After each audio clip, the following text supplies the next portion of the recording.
I could even see my sister Matembe limping into the court. When she was coming into the court, she came limping. I was worried, but forgot to limp when she was leaving the court. She walked. Look at him. Are there no people in the State House to help him find better glasses? We are done, ladies and gentlemen. Some people have been saying, you give these people bail, give them bail. Yes, but because they are not Democrats, when we release them, they attack the witnesses. When we release them, like, look, I was in high school where my teacher, Chimuli Patrick, taught me that, the best way of teaching is by giving an example. Give us an example where those folks released on bail went and attacked the witnesses or the accuser. Tell us one incident. You cannot have democracy without people with the spirit. Shut up, Museveni. Don't even mention the term democracy, because that rings an alarm to you. You hate that term democracy. You're watching Mordecai Marissa Live Political Commentary. Please consider subscribing to help grow Uganda's Voices of Struggle ecosystem. Thank you. I cannot appreciate you enough for using your valuable time to always go on social media, break down things for people.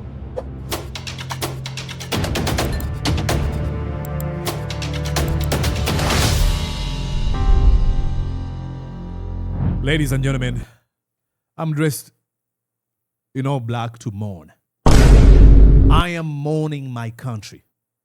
It is unbelievable what I saw on Saturday. Museveni giving an address. It is unbelievable. Museveni is not only senile. Now, I'm not making fun of him. That's where we are headed until this country is saved. Not the country, but the entire world. But we all grow old. We don't want to see our grandparents in their most vulnerable state. But that's why we find Museveni not able to articulate, low energy, name it. But what makes this extremely dangerous is how he's become extremely emboldened in breaking the law. Look, Saturday's national address did more to damage Museveni's image than reassure the country. Look, if a president announces that, hey, I'm going to be speaking to the nation on Monday or Saturday or whatever, some people look forward to, some of them go like, this is rare. He's going to be talking to the nation. He must have something very important to have to, look forward to.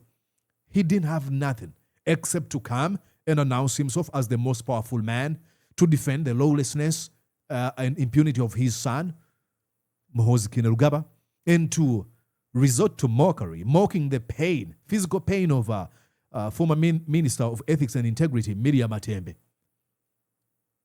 He was senile, low energy. It's unbelievable. So that's why, for many Ugandans, this wasn't a speech about leadership.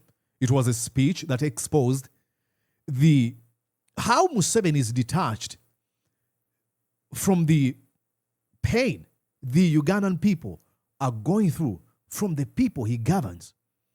Look, as the country grapples with repression, political repression, shrinking civic space, and the targeting of Museveni's critics, as he's keeping Dr. Kizza Besigye in prison, forced Bobi Wine into exile, Museveni didn't come to sort of choose to calm the nation, to preach peace and reconciliation and unity. No, he instead came to reignite the outrage.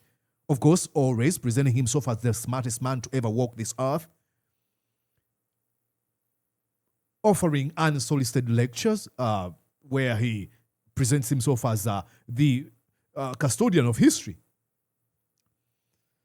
For example, when he came to discussing Dr. Kizza Besigye, Museveni accused Besigye of refusing to stand trial.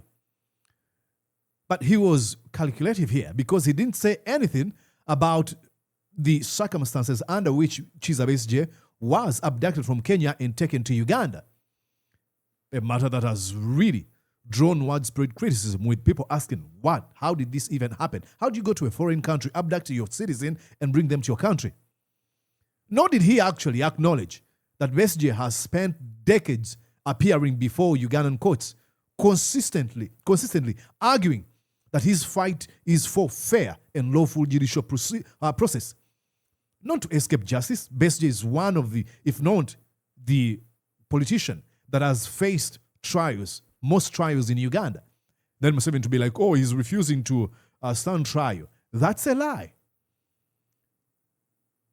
And then came a moment that left many stunned. And this is when he was commenting about Miria Matembe. Museveni mocked her physical pain. Many people were like, what's going on with this man? They don't want you to make fun of him, but he has a right to mock every person. And then his appearance also became a talking point on social media, with so many people reacting on his demeanor, his low energy, his delivery. Some even questioning whether age was affecting his leadership. The answer is yes.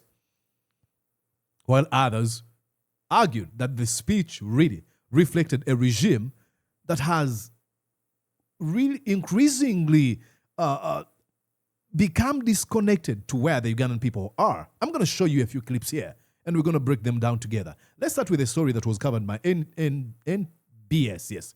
NBS, where Museveni, again, is being responded to. But no. Let's start with this gentleman, then I'll play a story from NBS.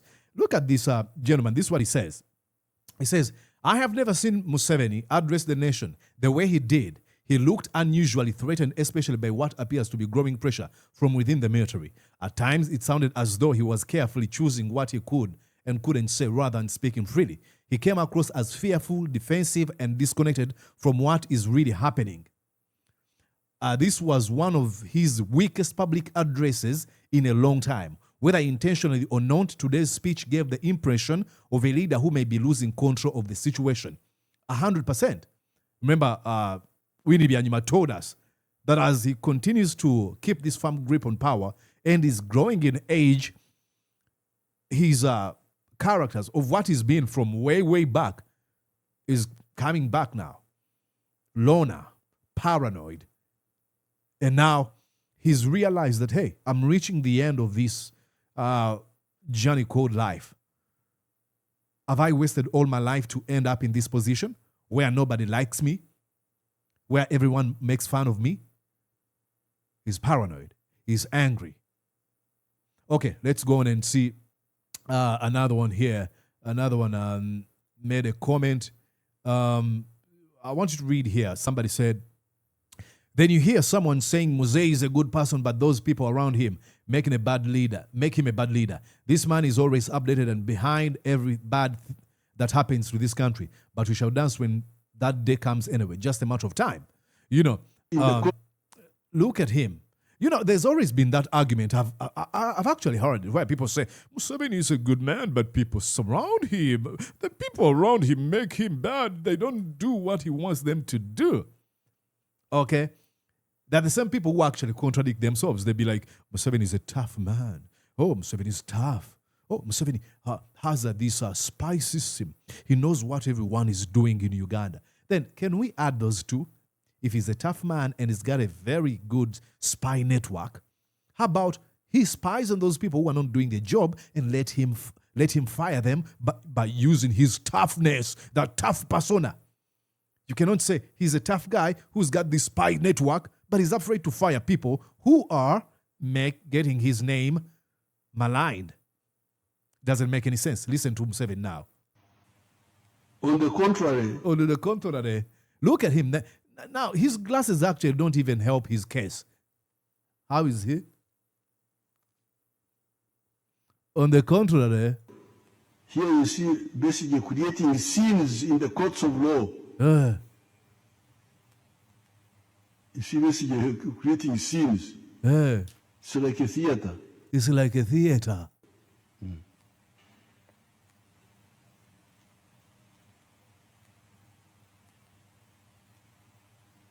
I could even see my sister Matembe limping into the court. When she was coming into the court, she came limping. I was worried. But for what but forgot to limp when she was leaving the court. She walked. Look at him. Are there no people in the State House to help him find better glasses? Why is he making fun of people who are facing physical pain? Besigye making theater. A man who was abducted in Kenya, kept in prison for almost 2 years now, is making theater? What a disgusting...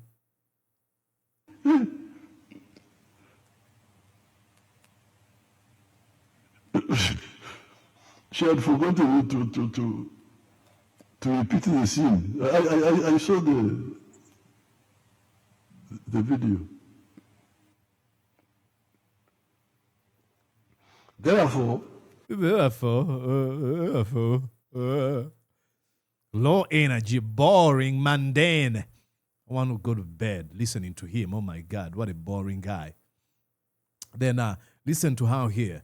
I'm going to have to read you. This was retweeted by Martha Karua, one of Besigye's lawyer, that was denied entry into Uganda by Muhoozi Kainerugaba. But listen, Namutiaba says, General Museveni is basically admitting that the state interferes in judicial matters. He says thousands of political prisoners, including those arrested 6 years ago, and some stopped appearing in court, are denied bail because they intimidate witnesses. Imagine that.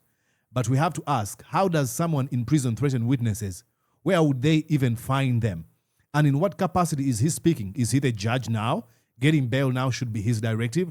Why is he prejudging his political opponents as lawbreakers before they have been tried in courts of law? Brilliant. And you know, when he says that they threaten, like she's asking, how does someone in prison threaten witnesses? He's trying to say this is a subtle admission that, you know what, if we brought these people to court, we don't have any case against them. Then so-and-so, a few idle people we have identified to sort of act as if they're accusing him of having committed them or having committed crimes, they will be exposed. And that exposure might not look good on them or might cause danger to them. So that's why he says, oh, they threaten witnesses. What do you mean? You've arrested these people for the last 6 years and more. Look at him. Let me play this video. Unbelievable. The arrested opposition lawbreakers may not get bail because they threaten the security of the witnesses. Because may not get bail. Who are you to determine who should get bail and who shouldn't? Are you the judge? But he uses that tone because he knows he controls the judiciary. This is sad. We are done, ladies and gentlemen. Some people have been saying, you give these people bail, give them bail. Yes, but because they are not Democrats, when we release them, they attack the witnesses. When we release them, like, look, I was in high school where my teacher, Chimuli Patrick, taught me that, you know, the best way of teaching is by giving an example. Give us an example where those folks released on bail went and attacked the witnesses or the accuser. Tell us one incident. You cannot have democracy without people with the spirit. Shut up, Museveni. Don't even mention the term democracy, because that rings an alarm to you. You hate that term democracy. I'm forgetting here. I am Museveni. Okay. It's all democracy. With fascists.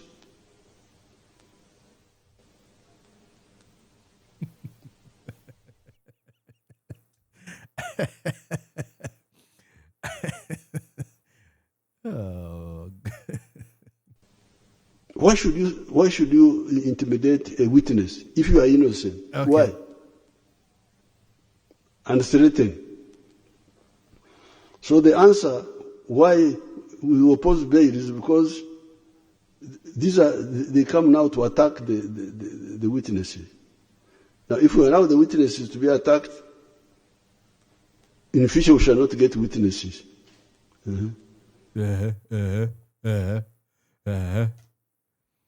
What a sick joke. This is a president.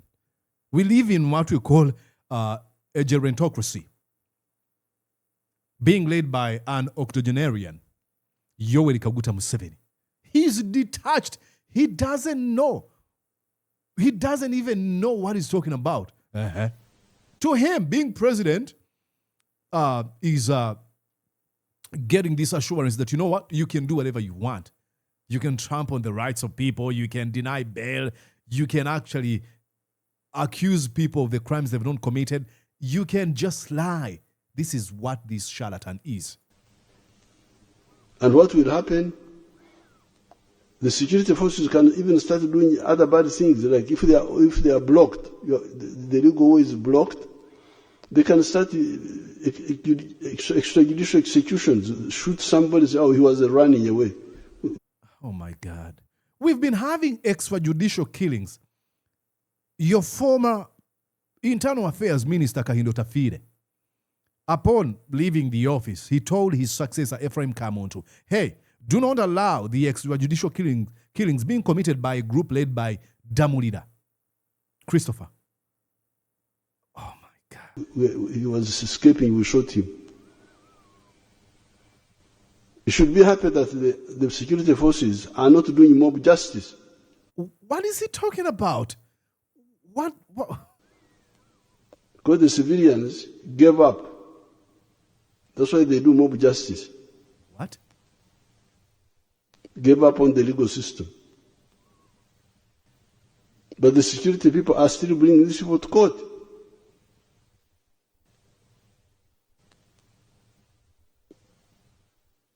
Look at this. Okay, let me go on and read you a few comments from people that really made a lot of sense to me. This is a story that has been covered by NBS. Then we'll go back to their this Bush predecessors had more time and opportunity for professional development.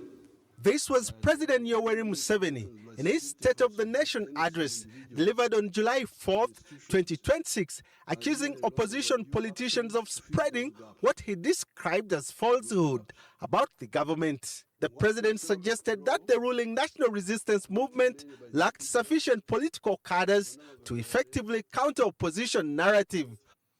Is this an admission that you have over 500 members of parliament who are pretty much can do a thing? Because how do you even make that argument?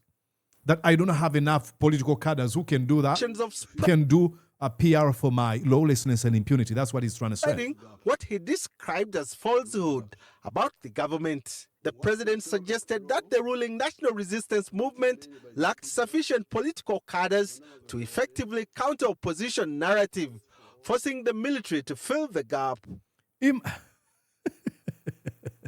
Imagine his defense for having a military engage in partisan politics.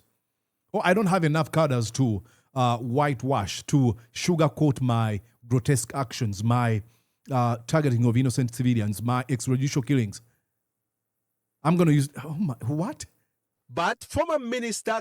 Ladies and gentlemen, there'll come a time in the future where some Ugandans will look at this, not even some, but most of Ugandans, will look at what was happening in Uganda in 2026, and they will wonder, what a dark age. Because this is Museveni admitting to lawlessness. Captain Francis Babu disagrees with the president's assessment. See, who disagrees with him? Babu, NRM cadre. Arguing that the NRM has no shortage of capable cadres. According to Babu, the challenge stems from leadership choices that have gradually pushed experienced party members to the margin, while elevating individuals he considers less effective. When he said he has no cadres, that one is his problem. He's the chairman of the Central Executive Committee of NRM. That's pretty much admitting that he's failed at his job. And he is, with some of the team he has chosen, and most of those people he has chosen, he has got them from the opposition. The former speaker, the present deputy speaker, and a lot of those people have actually come from the opposition. Captain Babu notes that a number of cabinet ministers... Look at how he walks. I don't want to watch him.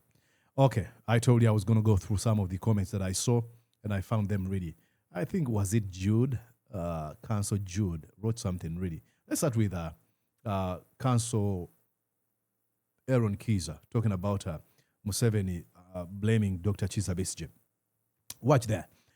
He says, as Besigye has advised Museveni on 2 recent court appearances in which his rights were in jeopardy, Museveni stopped the pretense.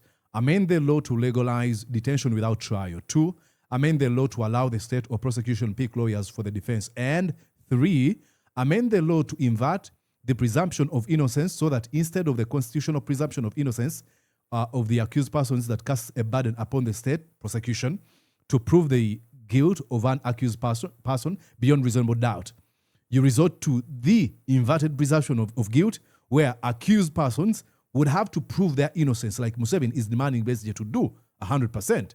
100%.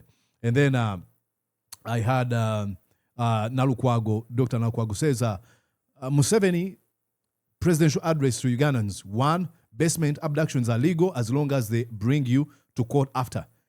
And she was referring to Museveni choosing to comment about the physical pain of Miria Matembe, but not comment on how she ended up in a military barracks in Mbuya after being abducted by Muhoozi Kainerugaba. So Museveni was pretty much endorsing the abduction of people and detaining them in a military barracks. Okay. Then she says, Ugandans should be very lucky that they are brought to court. 3, remand for several years is legal. You just prove to court your innocence. 4, denial of marital sex is a crime. Actually, Museveni said that. Says denial of marital sex is a crime. Museveni said that. And you know Ugandans with wanting to make jokes out of everything. I saw many people posting that on social media. Like I said here, for clarity, when I make my commentaries, it's never my interest to reach those who worship power and money and those controlled by fear or those who venerate Museveni. To me, Museveni is a narcissistic, self-serving sociopath. And no, I don't use those terms as pejoratives or to malign him. That's what he is, 100%. This is Council Jude. He says, the state, as recent as last month, had an application in court seeking to hide identity of witnesses prior to commencement of trial. Why didn't the state make this application 2 years ago? 2, no accused person wants any trial. Accused persons want a fair trial. The right to a fair trial is what Dr. Besigye has been complaining about for 2 years. 3, why doesn't the president ask the military, DPP, and judiciary to stop violating Dr. Kizza Besigye's right to a fair trial? 4, the right to a fair trial means the rules of the trial are evenly applied and the law is followed. The trial judge so far has ignored all provisions of the law which require him to release Dr. Besigye on bail. If the judge cannot follow the law on such simpler matter, can he afford a fair trial on the weightier matter of criminal culpability? Absolutely not. So, ladies and gentlemen, that's, in summary, many Ugandans got from Museveni's address to the nation. He doesn't care about the law. He doesn't care about Muhoozi's lawlessness. All he cares about is presenting himself as this mighty guy, warrior fighter, be afraid of me. And then, Elder, I offer lectures, you need to listen to me. That's what Museveni is, which is really sad. So, all I can say is we are done. But that only should revitalize us into fighting this dictatorship of Museveni and Muhoozi Kainerugaba by extension. At one time, I am really sad that we are still being led by this narcissistic thug. But at the same time, I'm happy that he's getting exposed. And this should actually embolden us to fight. You know, they've already said it gets worse before it gets better. We are in a very worse situation, but it will be better. That's if we put in the work. That's if we put in the work. So let's go to work, ladies and gentlemen. See ya.